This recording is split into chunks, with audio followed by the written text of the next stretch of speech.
or an object, the material or an object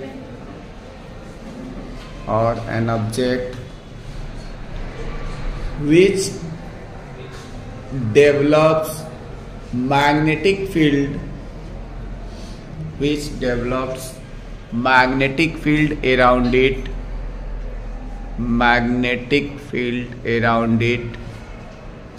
or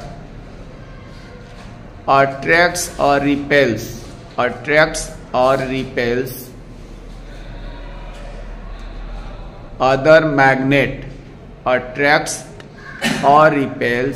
other magnet, or attracts the ferromagnetic substances,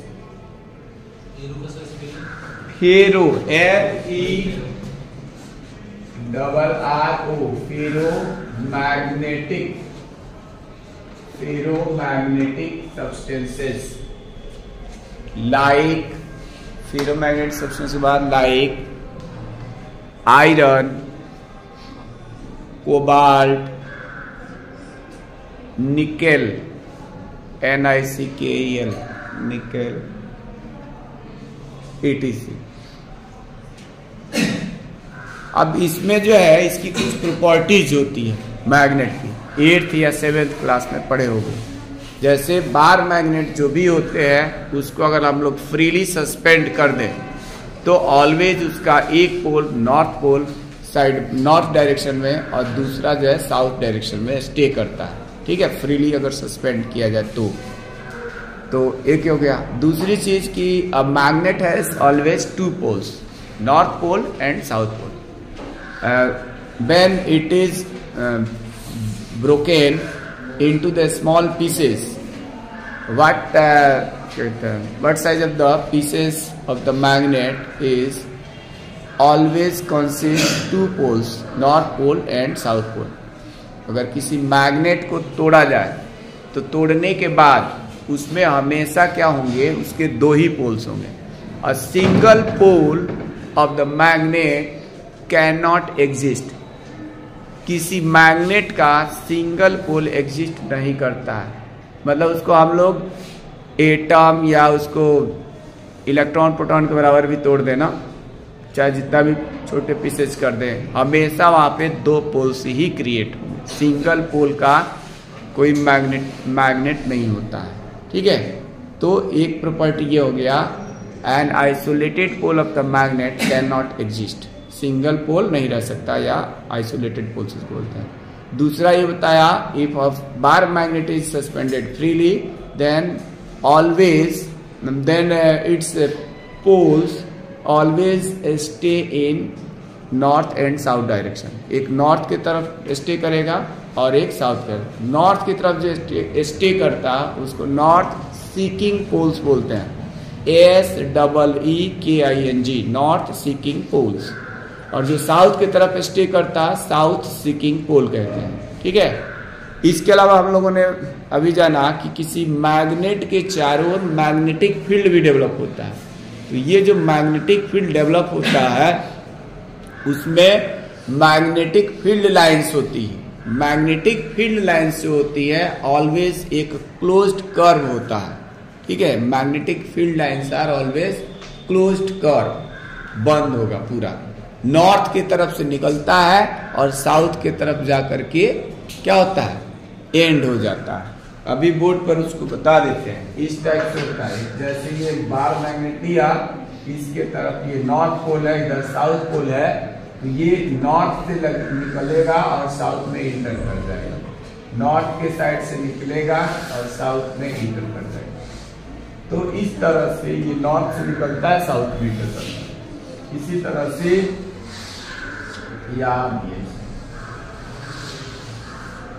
ये north के side से निकल करके और साउथ में इंटर करता है। फिगर को अगर ध्यान से तुम लोग देखोगे तो इसमें ये पता चल रहा है कि नॉर्थ से तो आउटसाइड हो रहा है, outside the magnet originated from the north poles and terminated to the south pole, या नॉर्थ से निकल रहा है, साउथ की तरफ जा रहा है। लेकिन इनसाइड द मैग्नेट देखा जाएगा, बार मैग्नेट, देन क्या होगा, direction of the magnetic field lines are south pole to the north. South to north होता है इनसाइड द मैग्नेट, और आउटसाइड द मैग्नेट क्या होता है, नॉर्थ टू साउथ। और ये हमेशा क्या होता है, एक क्लोज्ड कर्व होता है। कैसा होता है, एक क्लोज्ड कर्व होता है। प्रॉपर्टीज ऑफ बार मैग्नेट या मैग्नेट बता रहा था, जिसका हमने नाम लिया था मैग्नेटिक फील्ड लाइंस का। मैग्नेटिक फील्ड लाइंस के बारे में बताया कि एक क्लोज्ड कर्व होता है, और इस क्लोज्ड जो कर्व होता है ये किस तरह का पाथ है, कैसे क्लोज्ड बन गया। तो हम लोग इस मैग्नेट के पास कंपास रखते जाएंगे ना, तो वो रखेंगे तो वैसे क्या होगा, वैसे वैसे वो नीडल घूमता है, तो जिधर की तरफ नीडल घूमता जाता है उसी पाथ को ज्वाइन कर दिया जाता है। तो ये वैसे मैग्नेट के पास ये दिखाई तो नहीं देगा, तो इसलिए इसको इमेजिनरी क्लोज्ड कर्व कहा जाता है। इमेजिनरी मतलब जो दिखाई ना दे, ठीक है। लेकिन प्रैक्टिकली इसको हम लोग क्या करेंगे, प्रैक्टिकली इसको दिखाने के लिए बार मैग्नेट रख दिया जाता है। बार मैग्नेट रखने के बाद कंपास इधर अलग अलग पोजीशन पे रखते जाते हैं, उस पॉइंट पर मार्क करते थे। पॉइंट मार्क किया, वहां कंपास रखा, देख लिया उसका नीडल जो है इधर और इधर दोनों साइड में मार्क कर दिया, और उसको यहाँ पर लाइन खींच दिया। फिर दूसरे पॉइंट पर दिया, पॉइंट एक मार्क किया, वहां रखा, देखा कि किधर की तरफ होता है, उन्हीं सबको क्या करता है, ज्वाइन किया जाता है फ्री हैंड से, तो ये क्लोज्ड कर्व मिल जाता है, ठीक है। तो मैग्नेटिक फील्ड लाइंस क्या होता है, magnetic field lines are imaginary closed curve which is the path of the movement of the magnetic needle. मतलब ये हुआ कि मैग्नेटिक नीडल कहाँ कहाँ घूम रहा है, कैसे से घूम रहा है, उस पाथ का ही ये क्लोज्ड क्या है, कर्व है। अब इसका जो कुछ प्रॉपर्टीज पूछा जाता है बोर्ड एग्जाम्स में, 2-3 तो है प्रॉपर्टी जो पूछा जाता है, तो सबसे इंपॉर्टेंट वाला प्रॉपर्टी ये होता है कि इसमें जो दो मैग्नेटिक फील्ड लाइंस होती है एक दूसरे को नहीं काटती है। क्वेश्चन आता है वाई डू रहेगा द मैग्नेटिक फील्ड लाइंस या two magnetic field lines never intersect at a point. Why do two magnetic field lines never intersect at a point, मतलब दो मैग्नेटिक फील्ड लाइंस एक दूसरे को कभी नहीं काटती हैं, क्यों? तो इसका रीजन ये है कि जो भी ये मैग्नेटिक फील्ड लाइंस बोर्ड पर खींचा है, इधर दिखा देते हैं, कैमरामैन को इधर फोकस करने के लिए, तो यहाँ पर क्या होगा, ये जो मैग्नेटिक फील्ड लाइंस है कहीं पर भी यहाँ पे टेंजेंट अगर ड्रॉ करोगे कहीं पर भी, तो इस पॉइंट पर क्या होगा, मैग्नेटिक फील्ड की डायरेक्शन को ये शो करता है। The tangent drawn at any point on the electric field lines is the direction of magnetic field at that point. Hindi में सुनो, मतलब जिस पॉइंट पर टेंजेंट ड्रॉ किया जाएगा ना, उस पॉइंट पर टेंजेंट जो होगा क्या बताएगा, मैग्नेटिक फील्ड की डायरेक्शन को बताएगा, ठीक है। तो यहां पर इस तरह हो गया, तो वो क्यों नहीं इंटरसेक्ट करते हैं, अगर चलते हैं बात करते हैं। ये एक मैग्नेटिक फील्ड लाइंस, ये बोर्ड एग्जाम में बहुत पूछा जाता है क्वेश्चन, क्लास 10 में भी है, 12 में भी पूछा जाता है। और एक मैग्नेटिक फील्ड लाइंस ये ले लिया, ठीक है, इसको अब मैग्नेटिक फील्ड लाइंस है, कुछ नाम दे दिया, D1 नहीं, कुछ नाम दे देते हैं, फील्ड लाइंस है, यहाँ पर नाम देते हैं। इस पॉइंट पर एक हमने टेंजेंट ड्रॉ कर दिया, T1 से बात करो, टेंजेंट है तो T से रिप्रेजेंट करो। एक दूसरा टेंजेंट इस वाले कर्व पे ड्रॉ किया, एक टेंजेंट ड्रॉ किया इस पे और एक टेंजेंट ड्रॉ किया यहाँ। और ये जो मैग्नेटिक फील्ड लाइंस है वो किसी एक ही मैग्नेट की वजह से मान लो है, ठीक है। तो इस पॉइंट पर, यानी जो पॉइंट ऑफ इंटरसेक्शन है, इसका भी कुछ नाम दे देते हैं समझने के लिए। तो ये जो मैग्नेटिक फील्ड लाइंस का इंटरसेक्शन पॉइंट है, इस इंटरसेक्शन पॉइंट पर क्या हो रहा है, एक टेंजेंट यहाँ ड्रॉ कर दिया गया, दूसरा यहाँ भी ड्रॉ कर दिया गया। इसका मतलब इस सेम पॉइंट पर, यानी जो पॉइंट ऑफ इंटरसेक्शन है या जो कॉमन पॉइंट है, इस कॉमन पॉइंट पर इस मैग्नेट की वजह से यहाँ दो दो डायरेक्शन शो हो रहा है, क्योंकि अभी हमने बताया कि द टेंजेंट्स ड्रॉन या the tangent drawn at a point show the direction of the magnetic field at that point। तो इसका मतलब ये मैग्नेटिक फील्ड की डायरेक्शन बताता है। तो यहाँ तो हमारा थ्योरी फेल हो जाएगा, यानी ये पॉइंट ये है, इस वाले मैग्नेटिक फील्ड लाइंस पे टेंजेंट ड्रॉ किया तो टेंजेंट इधर दिखा रहा है, तो इसका मतलब मैग्नेटिक फील्ड की डायरेक्शन इधर हो गया। इसी पॉइंट पर इस टेंजेंट पे ड्रॉ कर रहे हैं तो यहाँ मैग्नेटिक फील्ड का डायरेक्शन इधर हो गया। सेम पॉइंट पर दो मैग्नेटिक फील्ड का डायरेक्शन पॉसिबल नहीं है। जब होगा तो किसी एक ही डायरेक्शन में होगा। अगर तुम कंपास यहाँ पे रखोगे ना तो नीडल या तो इस डायरेक्शन में जाके स्टे करेगी या तो इस डायरेक्शन। ये नहीं कि इधर भी इधर, दो जगह नहीं होगा, तो जहां स्टेबल हो जाएगा वही डायरेक्शन को शो करेगा।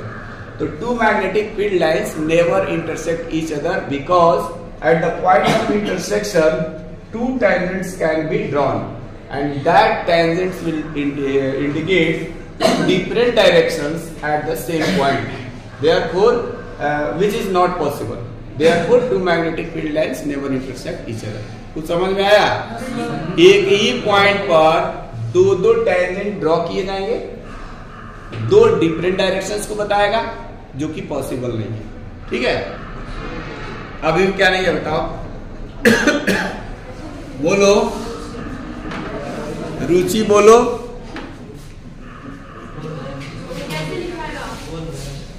लिखवाने के लिए तो मैं अभी लिखवाऊंगा ना। चलो फिर नेक्स्ट हेडिंग डाल दो, properties of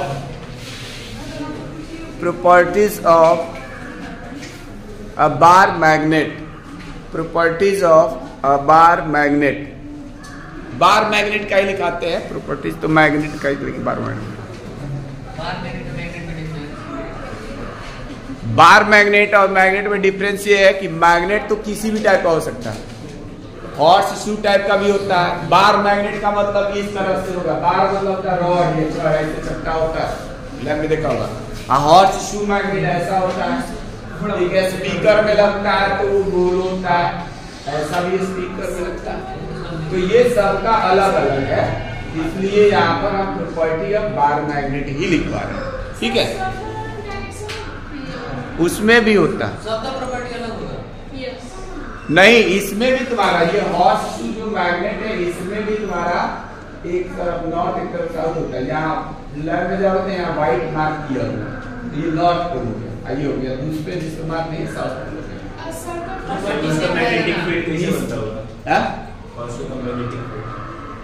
north to south ऐसे हो जाएगा, इधर की तरफ नॉर्थ टू साउथ हो गया, सेम होगा। केवल बार मैग्नेट में क्या होगा ना कि बार मैग्नेट में जब ऐसे फ्रीली सस्पेंड करोगे कहीं से उसके मिडिल से, तो वो क्या होगा, वहां पे लैब में एक बार बांध के दिखाया था, तो वो फ्रीली सस्पेंड करोगे तो इसका एक पुल हमेशा नॉर्थ की तरफ जाके ठहरेगा और एक साउथ की तरफ। तो उससे पता चल जाता है कि एक नॉर्थ एक साउथ है। अब ये हॉर्स शू में और इसमें थोड़ा सा दिक्कत आता है, इसलिए बार मैग्नेट का है। इसमें भी नॉर्थ साउथ होता है। अभी कैसे पता चलेगा, वो दूसरा एक बार मैग्नेट ले करके और चेक करना पड़ेगा कि इधर से रिपेल कर रहा है किधर से अट्रैक्ट कर रहा है। एक साइड में नॉर्थ पोल बनेगा, दूसरे साइड में साउथ पोल बनेगा। ठीक है, चेक करने पे पता है। चलो प्रॉपर्टीज लिखते हैं, properties of bar magnet. Heading पड़ गया, हाँ लिखो। When a bar magnet is suspended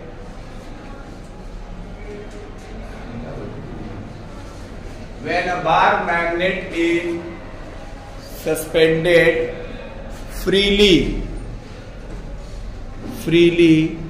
from its center of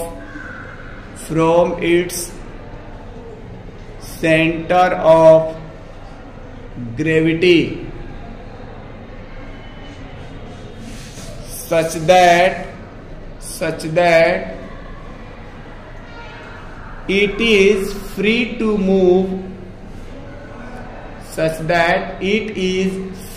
to move in the horizontal or vertical direction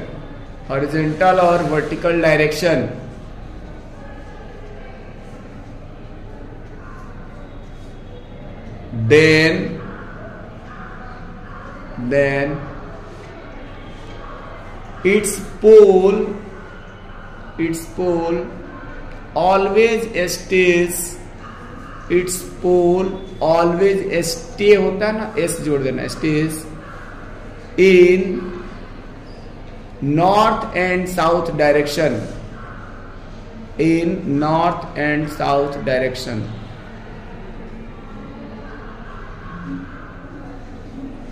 दूसरा लिखना है, second point, the isolated pole, bracket में लिख लेना सिंगल पोल, जिसको नहीं समझ में आता, the isolated pole,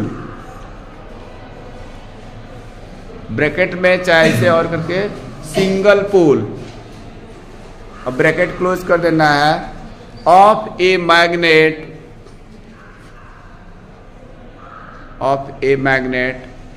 cannot exist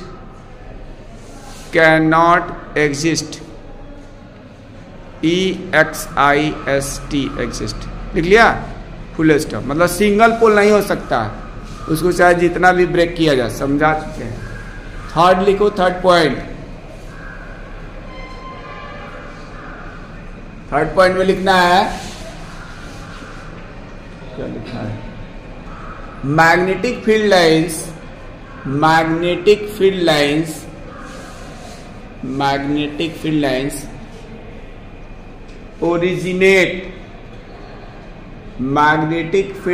originate from north pole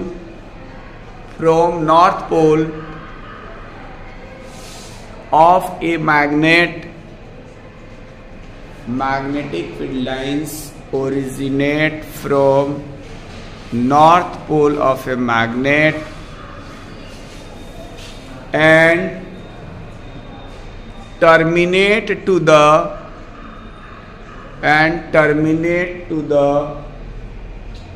south pole of the magnet.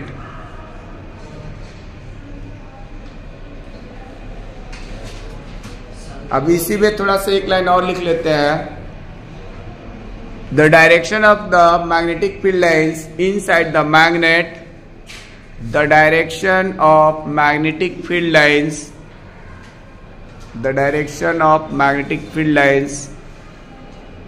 inside the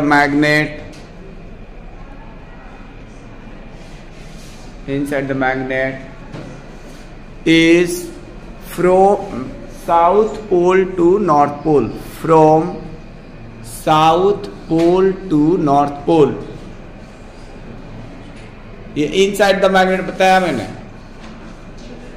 and outside the magnet north to south, short में ही लिख लो, and outside the magnet north to south, north से south जाएगा outside, inside south to north जाएगा, हो गया। अब देखो इसमें और ज्यादा प्रॉपर्टीज नहीं लिखा रहा है, इसके पहले हम तुम लोगों को ना थोड़ा मैग्नेटिक फील्ड लाइंस का डिफिनीशन लिखा देते हैं और तब ये 2-3 बातें लिखाते हैं कि ये जो टेंजेंट ड्रॉ की, मतलब पहले मैग्नेटिक फील्ड लाइंस की डिफिनीशन और फिर उसकी प्रॉपर्टीज में 2-3 लिखा देते हैं, होते 4-5 तो है लेकिन 3 मेन है। 3 मेन क्या है, पहला है कि अगर मैग्नेटिक फील्ड लाइंस जहां पर पैरेलल होगी तो वहां यूनिफॉर्म मैग्नेटिक फील्ड होगा, जहां बहुत पास होगी, यानी मैग्नेटिक फील्ड लाइन जहां बहुत पास होंगी, क्लोजर होंगी, वहां मैग्नेटिक फील्ड की इंटेंसिटी ज्यादा होती है, और जहां दूर होती है आपस में, वहां पर मैग्नेटिक फील्ड की स्ट्रेंथ जो होती है वो क्या होती है, कम होती है। ठीक है, तो 2 बात ये लिखना है। तीसरी बात ये लिखा देना है कि यहाँ पे अगर हम लोग मैग्नेटिक फील्ड लाइंस के किसी भी पॉइंट पर टेंजेंट ड्रॉ करते हैं तो हमेशा क्या होता है, उस पॉइंट पर मैग्नेटिक फील्ड की डायरेक्शन को बताता है। और तीसरी बात ये लिख देना है कि when 2 magnetic field lines never intersect each other at a point, because at the point of intersection 2 magnetic field lines can be drawn which will represent 2 different directions at the same point, which is not possible। ठीक है, तो ये board exams में आते हैं। तो next heading डाल दो, नेक्स्ट क्या हेडिंग बोला मैंने, electric field, sorry magnetic field lines. Next heading है magnetic field lines. Magnetic field lines और उसकी प्रॉपर्टी लिखाने के बाद हम लोग एक हेडिंग पढ़ेंगे मैग्नेटिक फील्ड का डिफिनीशन, ठीक है। तो अभी मैग्नेटिक फील्ड लाइंस हेडिंग डाल दो, डाल दिया। अब उसमें लिखो